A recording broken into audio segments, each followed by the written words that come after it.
Nasakay sa maswerteng Bonita tricycle, oh. Yung isda mo, pre. Bonita service. At your service, sabi nga. Ayan po yung checker natin, si ate, oh. Kikita ka, ate, huwag kang matamlay.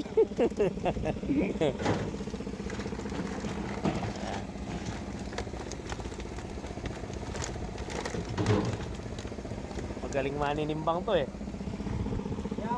Sanay nang marami ang harvest to. Ang laki ng truck mo, Brad. Yan. Yeah. Yeah. Ala, aba pala ng box, no?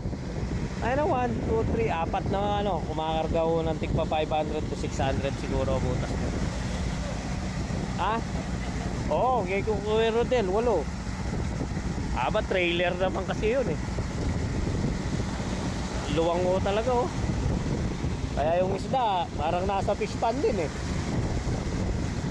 Apat ho yung butas na yan.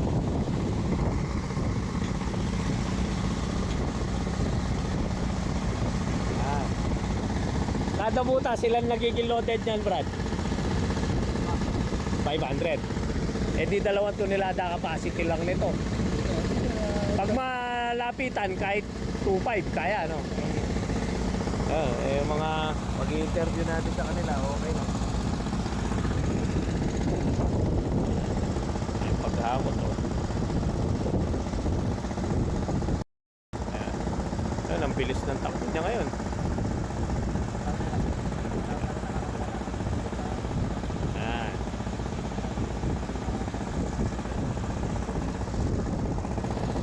Isang tambuhalang truck na naman yung nagkarga, lawag.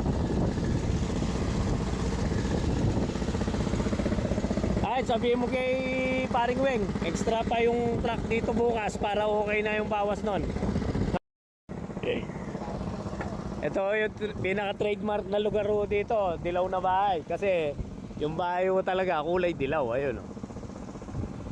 Kay Sir Bonita po yan, kay Sir Ricky.